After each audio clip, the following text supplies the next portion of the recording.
IDS ini adalah tools ya, sebuah tools, software, metode, dan resource untuk membantu mengidentifikasi adanya gangguan di dalam sebuah jaringan, adanya aktivitas yang mencurigakan di dalam sebuah jaringan.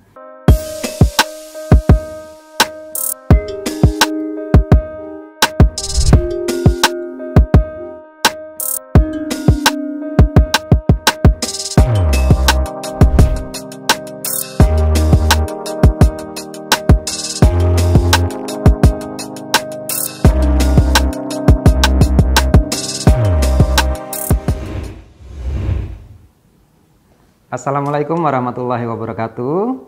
Salam sejahtera untuk kita semua. Jumpa lagi dengan saya Jupriyadi dari Fakultas Teknik dan Ilmu Komputer Universitas Teknokrat Indonesia. Pada video kali ini saya akan sharing materi tentang Intrusion Detection System atau IDS, atau juga bisa disebut sebagai sistem deteksi intrusi.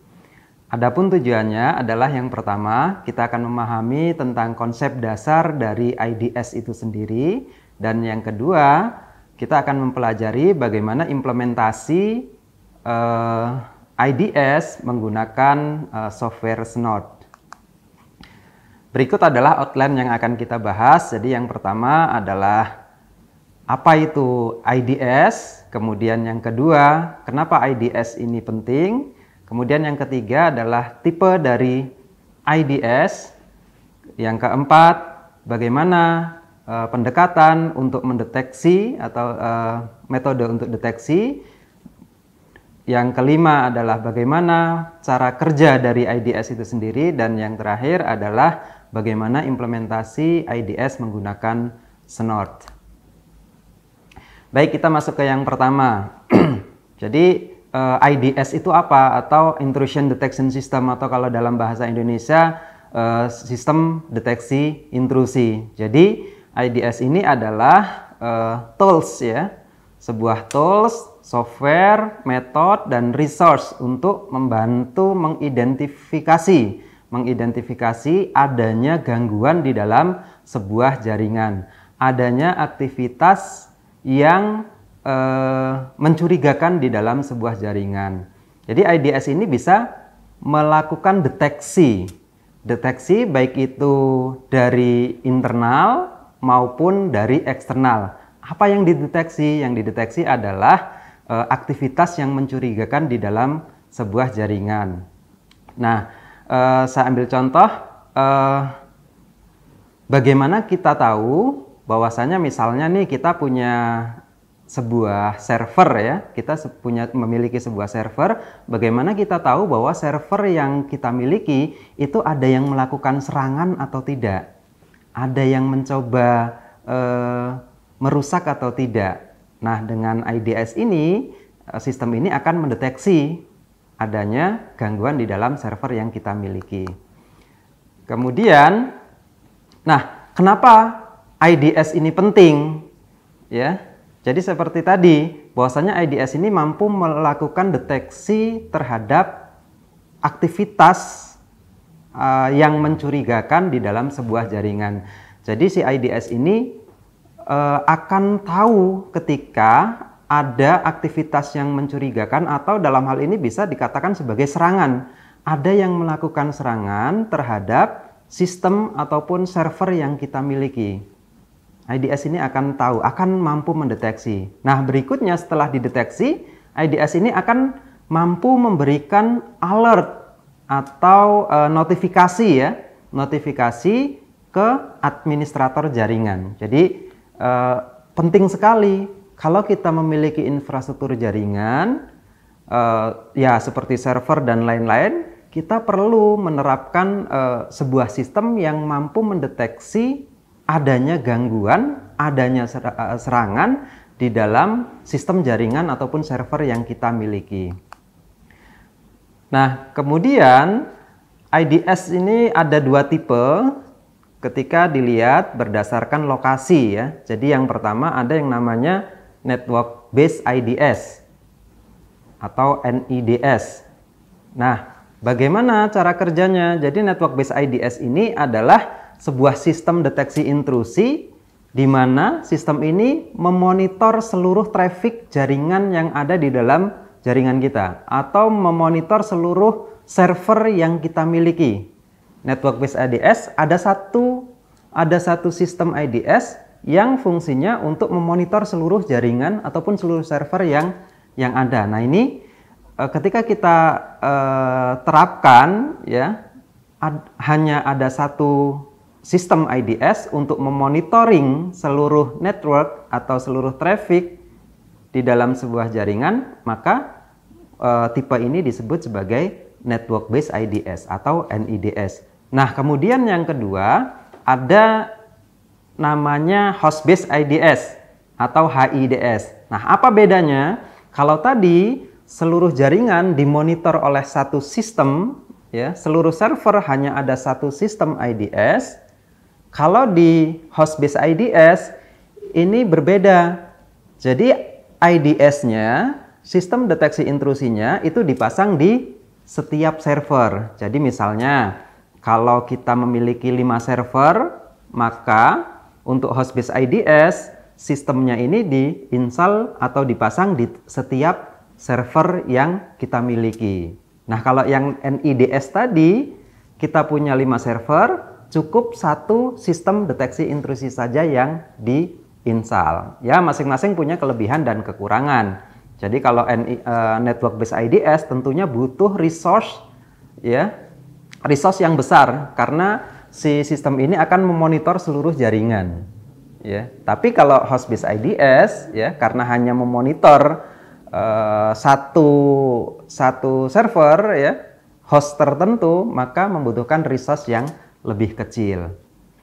Nah, itu tipe IDS, dan ada pula yang menerapkan hybrid ya. Di dalam implementasinya itu bisa menerapkan dua-duanya, hybrid ya. Jadi ada yang host based IDS digabungkan dengan network based IDS. Untuk server-server tertentu itu menggunakan sistem host based, kemudian untuk monitoring network traffic lainnya itu menggunakan NIDS. Nah, kemudian untuk IDS di sini kan sistem mampu mendeteksi adanya gangguan di dalam sebuah jaringan. Bagaimana metode atau pendekatan yang digunakan ya? Bagaimana si IDS ini tahu bahwasanya oh ini traffic serangan dan oh ini bukan traffic serangan. Jadi ada dua pendekatan ya. Ada dua pendekatan yang digunakan untuk sistem IDS. Yang pertama adalah signature base ya, detection. Jadi berbasis signature. Kemudian yang kedua adalah anomaly based detection, berbasis anomali. Nah, kita lihat yang pertama, pendekatan yang pertama adalah signature based detection atau juga dikenal dengan misuse detection.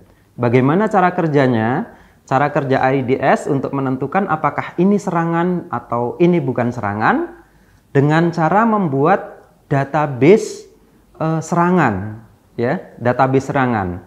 Jadi si IDS ini punya database serangan, kemudian si sistem IDS akan melihat traffic yang ada ya, traffic yang dimonitor dan akan dicocokkan ke dalam database serangan. Ketika cocok, maka traffic itu dianggap sebagai serangan ya, atau sebagai aktivitas yang mencurigakan ya. Nah, sama halnya seperti antivirus ya. Kalau antivirus, kita punya antivirus itu kan perlu diupdate ya. Yang diupdate itu sebenarnya adalah database-nya ya, database antivirusnya. Kenapa perlu diupdate? Supaya mampu mendeteksi jenis virus baru ya. Jenis virus baru ya. Sama halnya dengan pendekatan yang digunakan oleh IDS. Jadi dengan cara mengupdate database ya, dalam hal ini dikenal sebagai signature detection ya. Jadi database ini ketika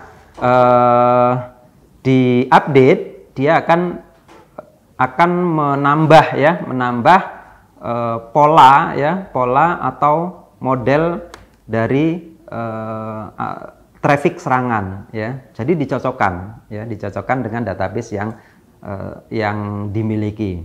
Nah, itu cara pendekatan yang pertama. Kemudian pendekatan yang kedua adalah dengan dikenal dengan istilah anomaly detection atau anomaly based detection. Nah, bagaimana pendekatan ini? Nah, kalau tadi di signature base, ya, di signature base yang menjadi database itu adalah database serangan, ya, database serangannya. Nah, kalau di anomaly detection, ya, yang dilihat adalah data normalnya. Jadi punya database normal, database bukan atau aktivitas normal di dalam sebuah jaringan.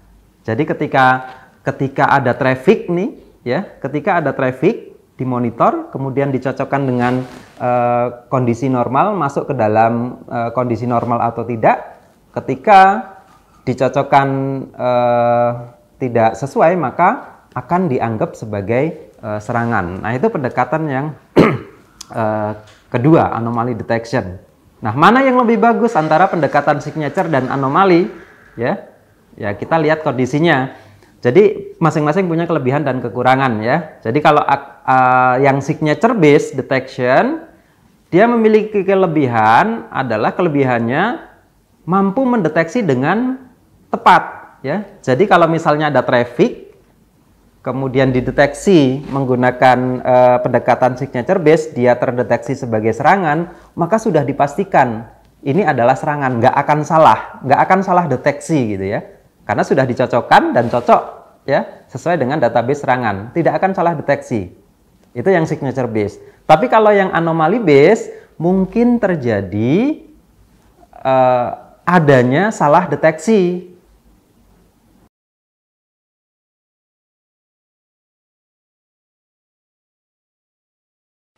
Terima kasih sudah menyaksikan video pembelajaran ini. Jangan lupa like, komen, dan subscribe, serta nyalakan tanda loncengnya agar kalian tidak ketinggalan informasi update lainnya.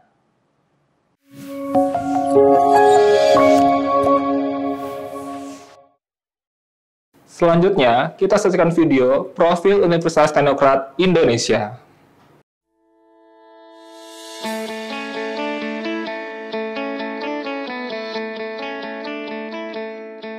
Lampung, the Treasures of Sumatra, is a province that becomes the gateway to the Sumatra Island.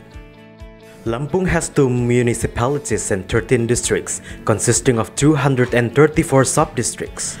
The province, with an area of 35,587 km squares, owns millions of extraordinary natural beauty.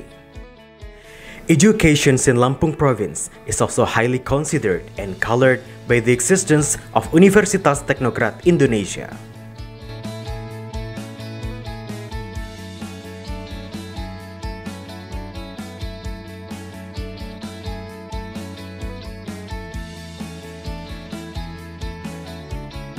Universitas Teknokrat Indonesia has 3 faculties and 12 study programs.